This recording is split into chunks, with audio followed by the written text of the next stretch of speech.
In this video we're looking at the arithmetic logic unit, the control unit, the registers and the buses. In essence, we're going to take the lid off the processor and off the memory and have a look at the components inside them and think about how they communicate with each other. So here we are, we've taken the lid off the processor on the left and the memory on the right. This is an abstracted diagram showing you the logical structure of these components. At first glance it looks very complicated, but really don't worry about that at this stage, because we're going to break down every component and think about how it works and what it does and how it interacts with the other components, but it's helpful to see the big picture at this stage. So the first component to notice is the arithmetic logic unit. Now the ALU does exactly what it says. It does arithmetic, which means it adds numbers, subtracts numbers, and it does logic.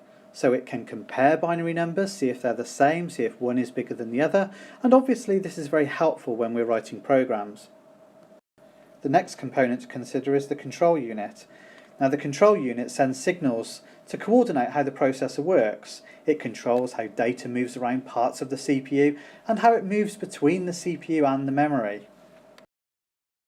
The next set of components to consider are the registers. Now the CPU contains many registers, and in this diagram we're just going to look at a few of them. Now these are memory locations within the processor itself. They work at very fast speeds and they're used to control the fetch, decode, execute cycle. That is, the processor fetches instructions, it decodes them, and then it executes them. So let's have a look at each of these registers in turn, starting with the program counter. Now the program counter has a very important role in the fetch, decode, execute cycle. It stores the address of the next instruction. So if the next instruction that we want to execute is stored in location 0000, then the program counter is going to be storing 0000. The next register is the memory address register. Now this stores the address of the data or the instructions that are to be fetched from or sent to the memory. So again, in this case, if we are fetching the instruction at address 0000, then what's in the program counter will be copied to the memory address register, and that will have 0000 in it too. Now at this point people always ask, isn't the memory address register the same as the program counter? Well, no, not really, because the program counter is storing the address of the next instruction so that the processor can keep track of where it is in the program. But the memory address register is the address of the instruction or the data, depending on what is being fetched. So if an instruction is being fetched, then the memory address register and the program counter hold the same value. If what's being fetched is data, then the memory address register will store the address of the data, whereas the program counter will still be storing the address of the next instruction. That's how they're different. The memory data register stores the data that is to be sent to or fetched from the memory. The current instruction register stores the actual instruction that is being decoded and executed.